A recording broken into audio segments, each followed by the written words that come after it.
That's what basically happened with that. Next match here, it was an okay match. Matt Morgan versus Mr. Anderson. Um, with this one, Matt Morgan using the elbows and stuff like that, a couple of takedowns on Mr. Anderson.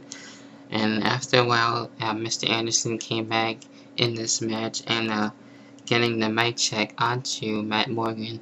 So it wasn't really, that long of a match. It was a pretty quick match with this one. And Mr. Anderson ended up getting the win with the mic check on this. So that's pretty much what happened with that. Nothing too much happened, but it was like a slow, not really slow, but a quick match. So Mr. Anderson getting the win on this one, which is good. Then we get into the best of 5 series tag team match, which ended up being in a street fight.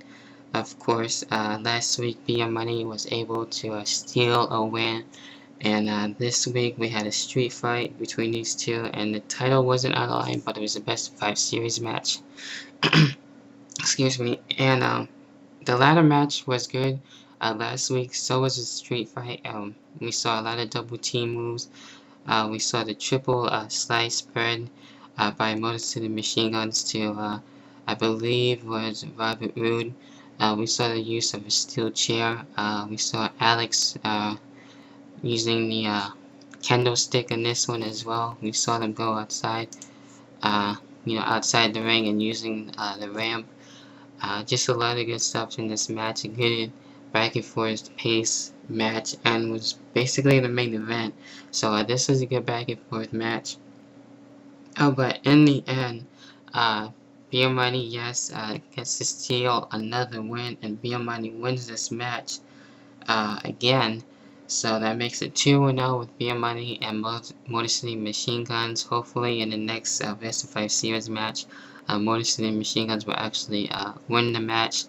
So Bia Money getting closer and closer, it looks like, to becoming TNA Tag Team Champions. And hopefully that doesn't happen just yet. I want to see Motor City Machine Guns hold the titles for at least a couple of months, just to have a good title reign. But Bia Money stealing another win in the main event.